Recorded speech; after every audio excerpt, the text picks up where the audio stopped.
What's going on, YouTube? It's that black dude, and I'm back.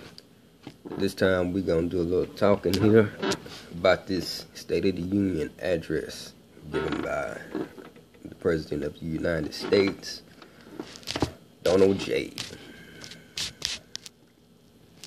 So, I don't plan on making an extremely long video here. You can hear my voice is a bit deeper. Not feeling all that good. But I figured I'd go ahead and break down this video. Get to the highlights of what he was talking about. Things like that. Things that are noticeable. So, one of the first things that I felt was important was the fact that he was talking about cheaper meds.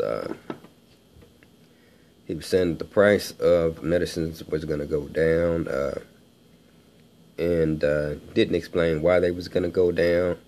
But basically, he said they approved thousands of generic drugs, and basically what that's going to do is increase competition between these drug manufacturers.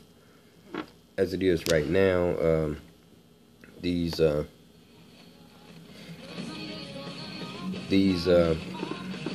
generic brands, they have to basically have the same amount of active ingredients in it as the expensive brand.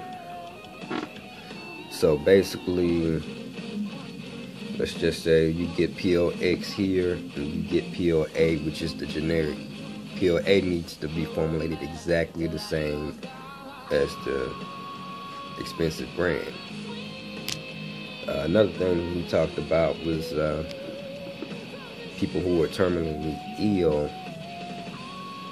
how they need to be allowed to be allowed to use experimental medicine, which may save them and which may help other Americans that may need those treatments. Right now, it's really hard to get on the experimental drug list. You know, it's risky. Let's just say you got terminal cancer and you're gonna die in 4 weeks. You know, you might ought to have the right to try this new drug that they've been brewing up and see if it works on you. It might just work. And if it don't quite 100% work, or if it don't sell you, they can learn something about it and improve our medicine going on over here. That way we can focus on curing you versus treating you. As we know, Big Pharma, they all about the money. They much rather treat you than cure you. Go research the grape cure if you don't believe me on that. They've been practicing that since the 20s. And Trump did make it very clear. He was like, I'm tired of people going from country to country, from country to country, and having to try to find these different cures that we could do right here in America. So I think that's big news right there. Another thing that he talked about was investing in the workforce development and job training. So a lot of people right now, I say book smarts, street smarts. You got some people that can read a book, but they can't chew bubble gum and walk at the same time. You get a lot of these people that graduate college and they have 6-figure debt, and then they're working as a waiter somewhere for many, many years, and a lot of them never get a job in their field when they could have learned a skill like how to weld and already been making 6 figures coming out, or close to it, or at least 50 grand a year on some of those trades. So he was saying that we should dedicate more money to that in vocational schools. Another thing that he was talking about was the criminals who've already paid their crime, who already did the time. They did the crime, they paid the time, they're out. They need a second chance. And a lot of these people don't get second chances. There are people out there with felonies from the 80s and 90s who still can't get a job because you assaulted somebody way back then. I mean, a 20-year-old assault, and you can't go and work in certain jobs because you screwed up 20 years ago. So he did talk about that as well. They did talk about securing the border and stuff again. They talked about that. Basically, what they wanted to do was secure the border, hire more agents, and while they're doing this here, they wanted to allow people to stay here who were brought here by their parents. So these kids that was drug across the border, these kids that was brought here across the border by their parents, this drug over here, this is the only country they know. And it would be very unfair for us to send them back.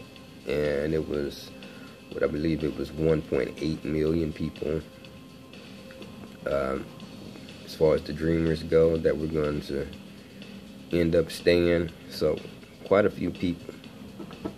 And he talked about reaching across both aisles to come with that compromise. And that's basically what it was. Hey, you give us a little bit, we're going to give you a little bit, as he said. And neither side is going to get everything that they want out of this here. But they were adamant on immigration reform. So, one of the requirements for some of these dreamers here, and I'm sure it can change a bit, you know, while everything is being written up, saying their path to citizenship, what they wanted to do is make sure they were educated. So 12 years of education, basically elementary through high school, you graduate. Make sure that you're a good citizen, you're not out there just committing crimes and stuff like that. And you know, make sure that you basically learn some kind of skill.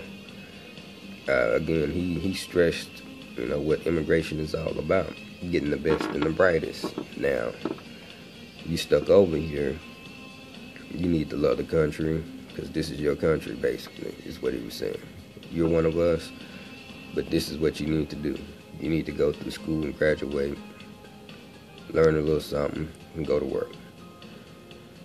Chain migration, he was going to end that. Basically, what chain migration is one illegal immigrant can bring an unlimited number of people over here with them. And basically, he wanted to change it to where, let's say, it was the immigrant could bring his wife and his kids. Immediate family only is what he was going to limit that to. That means that whoever's coming over is not finna bring their uncle, their auntie, their grandma, their mama, their mama's mama, their baby uncle's sister, and all them people, whatever. The immigrant's gonna bring his or her spouse and children. The visa lottery is done with. He said basically when they do the visa lottery, there is no vetting of who gets this. It's just random, just straight up random. No background, nothing's done. You don't know who's coming over, what their intentions are, anything. So they were going to end that there as well. And yeah, that's about it for that.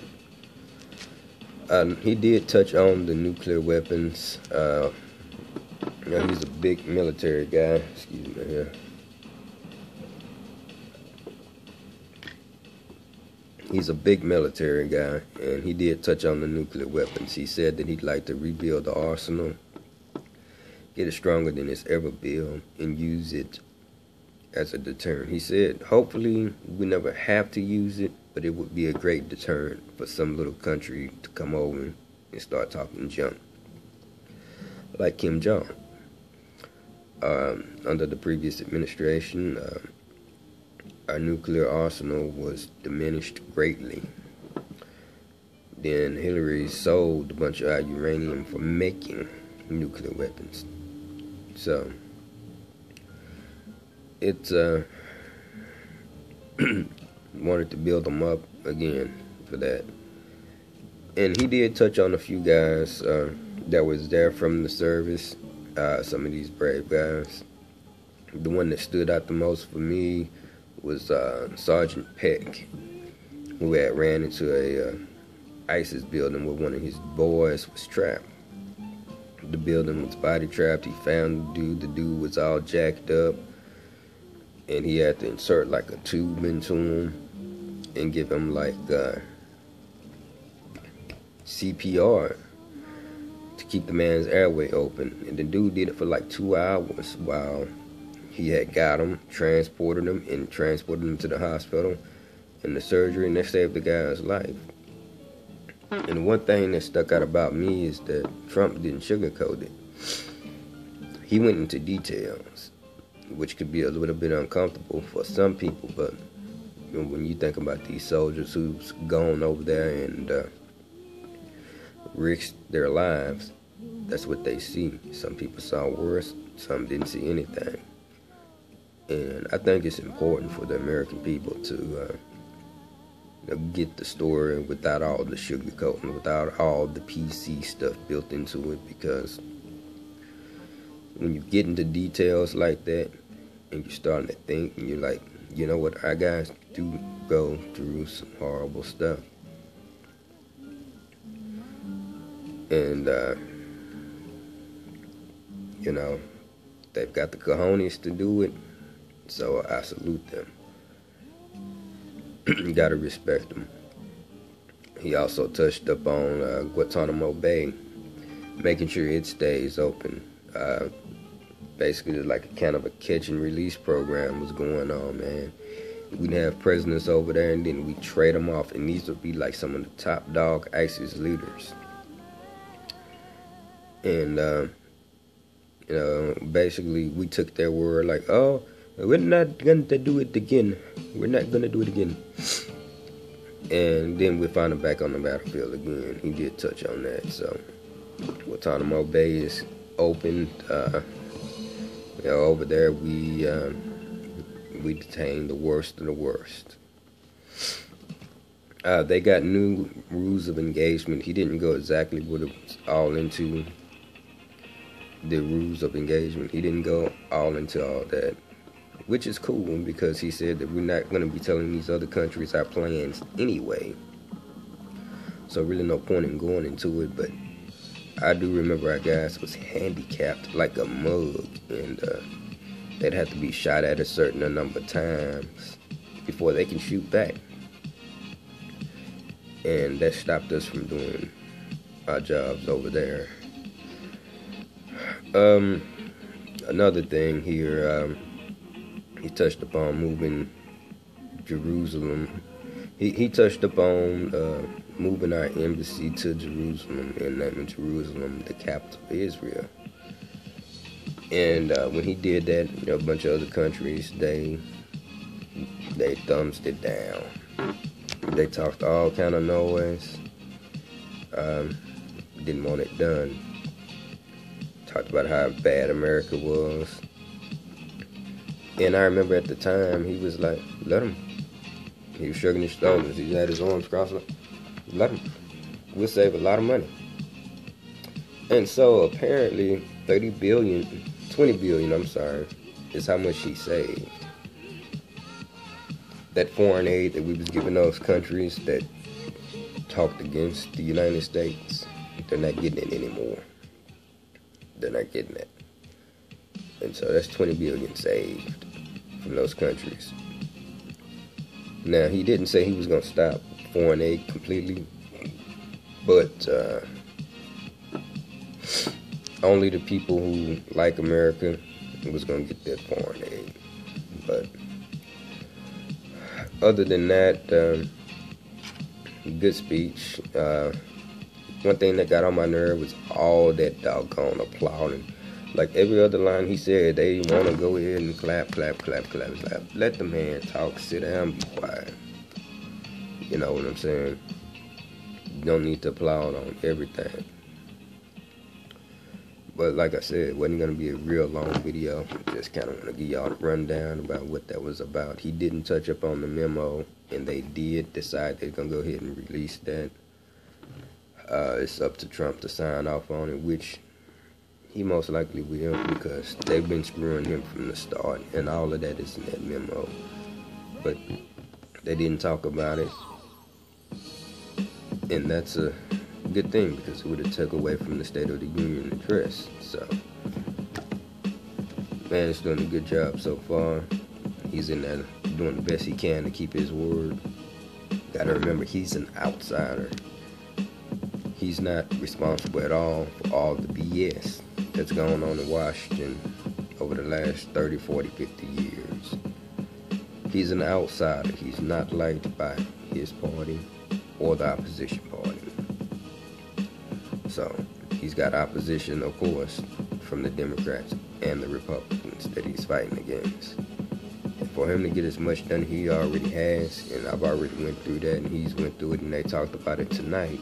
But like I said, this is kind of the short version, if you didn't catch it. Anyway, this is that Black Dude. I hope y'all have a good night. Sleep tight. Don't let your underwear bite. Peace out.